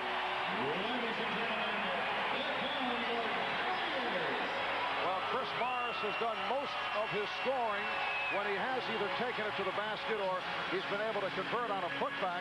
21 for Morris with 12 rebounds, 7 off the offensive boards, and Coleman with 30 points and 30 rebounds. Cleveland 90, the Nets 80.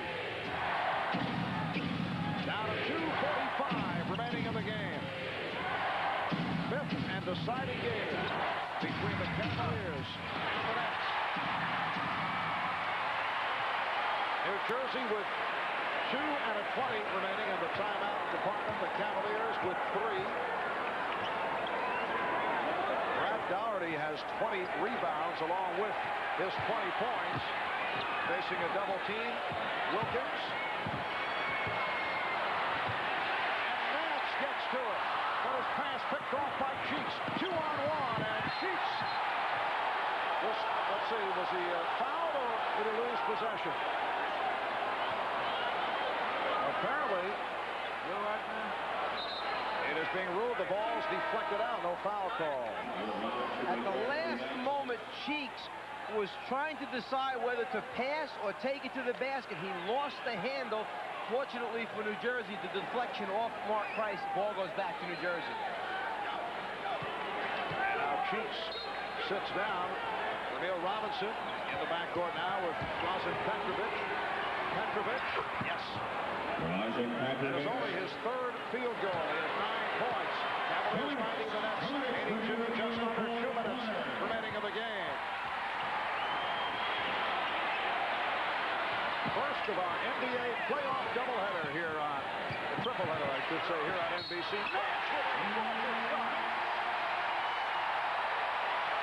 Nance able to hang and then hit. Foul committed by Dwayne Shinsis. Nance uses the left arm for a little bit of protection that time to keep Dwayne Shinsis off him, takes the contact, and with one hand converts the shot. Not able to complete the three-point play. Will be followed by the Charlotte Hornets and the New York Knicks in game number 1, and then the conclusion of the tripleheader as Petrovic hits again. The LA Lakers and the Phoenix Suns in Phoenix in the 5th and deciding game of that series.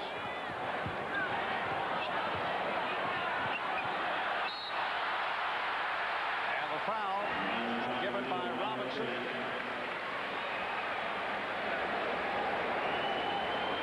That's over the foul limit, and it will send Sanders to the line. He's a 76% free throw shooter, and 4 of 4 today. Cavaliers now 10 of 11 from the line. That's way off. Cleveland has 3 full timeouts remaining. New Jersey, 2 full timeouts and 1 20-second timeout remaining.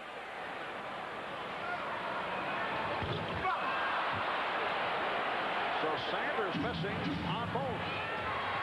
Nets down by 8. Minute 15 remaining. 4th quarter. Morris. Nance with the rebound. Another key rebound by Larry Nance. He has 9 for the game. And Lenny Wilkins would like to use the clock a bit here. As much as you can. Take it all the way down. Use the time up. Here's Daugherty. 22 for Daugherty, along with 20 rebounds. Cavaliers by 10. Petrovic for 3. Look out. And a foul is called. Oh, Daugherty and Morris had some words. A little shove by Daugherty, and Morris took exception. That last foul called on Coleman.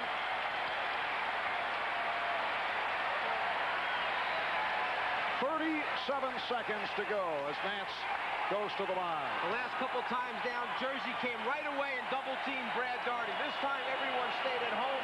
He's left in a one-on-one situation with Dwayne Simpson, and he's one of the best in the league at back-to-the-basket moves. You get him 4 feet in front of the rim, he's going to convert most times. Well, the Cavaliers have missed their last 3 at the foul line after hitting their first 10.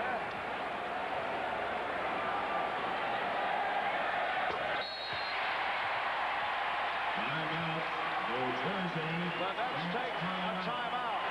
Cavaliers 95. The Nets 84.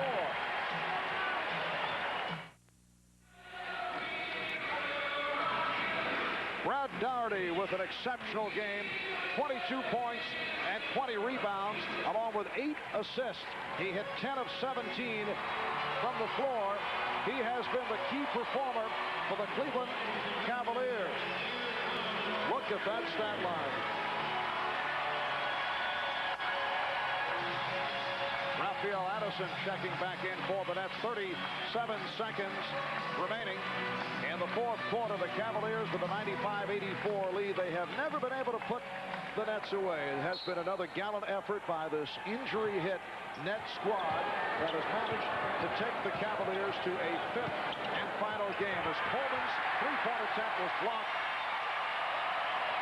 And the Cavaliers are headed to another meeting against the Chicago Bulls. Foul is given. Coleman gives the foul. For the Cavaliers, it has not been a strong series against the Nets, but now they hope to step it up against the Bulls. As you look at the playoff history between these two clubs, and Michael Jordan in the playoffs has averaged better than 38 points per game. Last year, Chicago won in 6.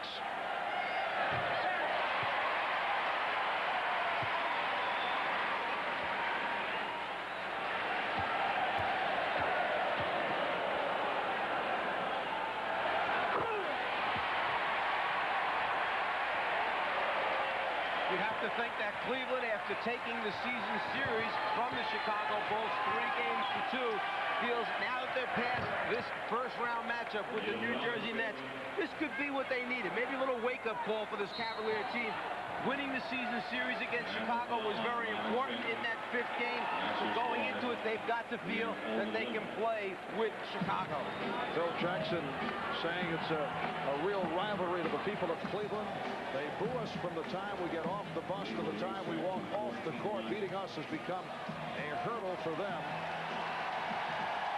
Michael Jordan, though, uses that booing for extra motivation against the Cleveland Cavaliers. Brad Daugherty receiving a standing ovation. 24 points, 20 rebounds, and 8 assists. Jay Gittinger has checked in, rookie from Minnesota Duluth.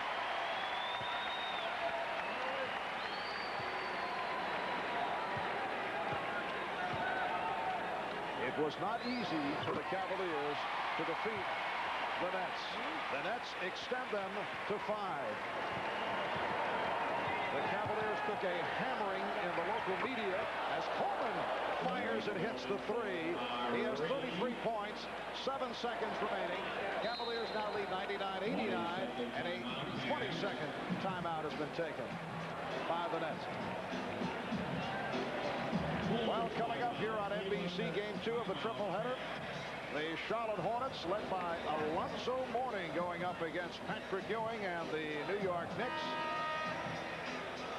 Knicks took 3 out of 4 during the regular season, and then Game 5 between the Lakers and the Phoenix Suns. Lakers winning the first 2, and then the Suns coming back to tie the series. The Lakers startling the Suns by winning the first 2 of the series. No number 8 seed has ever beaten a number 1 seed. And that's what the Lakers are trying to accomplish. Now they've changed it to a full timeout. Well, the Cleveland Cavaliers can breathe a sigh of relief in getting back past the New Jersey Nets, but now they have to face this man, Michael Jordan, who was held by the Cavs in the season series to 27.4. with 6 rebounds and just under 6 assists and 1 out of 12 from three-point range. Those are not normally Jordan-esque numbers against the Cavs. Cleveland seems to pay extra special attention, as do most teams, to Michael Jordan, but he has punished them in the past, had some monstrous baskets against them to decide games. So going into this, and you mentioned hurdles, trying to overcome hurdles as Phil Jackson had there. Was it not the Detroit Piston team that seemed to be the hurdle Chicago had to get past before they finally could go on and win a championship? And now all the discussion, all the stories will begin once again. The questions about the Cavaliers, are they tough enough? Same questions that were asked of the Bulls before they were able to get by the Detroit Pistons. 99-89, Cleveland on top. You see time remaining. Derek Coleman leading the way with 33 points, 15 rebounds. Coleman called for the foul, his fourth. Chris Morris with 21 points and 12 rebounds. And Brad Daugherty with 24 points, 20 rebounds, and 8 assists. 20 points for Nance. Nance coming up with some key boards down the stretch. This is the rookie, Jay Gittinger, 6'10", out of Minnesota Duluth. During the season, 13 of 25 from the free throw line. Time running out. Morris could not find the shot. That will do it. The Cavaliers defeat the Nets 3-2 and advance to the Eastern Conference semifinals, where they will face the Chicago Bulls. The Cleveland Cavaliers with a 99-89 win over the New Jersey Nets. Let's go to Ahmad Rashad. All right, thanks, Mark. Brad, before the game, you told me that you felt like you guys were ready, and just like Brozier came out and played very well. Yeah, we had to come out and be really aggressive on both ends of the floor. There's a sense of urgency today. If we lost today, we go home, and we're a better basketball team than that. We came out, played hard, and did what we had to do. I will not let you celebrate this very long. Let's talk about the Chicago Bulls. Yeah, I know. Chicago Bulls, defending world champions, got the greatest player in basketball. We're not going to get much practice, but, we're going to go play hard. We've got everything to gain. They got everything to lose. All right, congratulations on your win today. Good luck in the remaining playoffs. Thank you very much. All right, back to you, Marv. All right, Ahmad, yes, there was a sense of urgency for the Cleveland Cavaliers, and Brad Daugherty and the Cavs did respond to it. Final score, the Cavaliers 99, the Nets 89. Coming up next, what should be a spectacular Eastern Conference playoff matchup. Alonzo Mourning and the exciting young Charlotte Hornets taking on Patrick Ewing and his New York Knicks. Game 1, Charlotte against New York. That's next. From Mike Fratello and Ahmad Rashad, I'm Marv Albert. This has been a presentation of the NBA on NBC.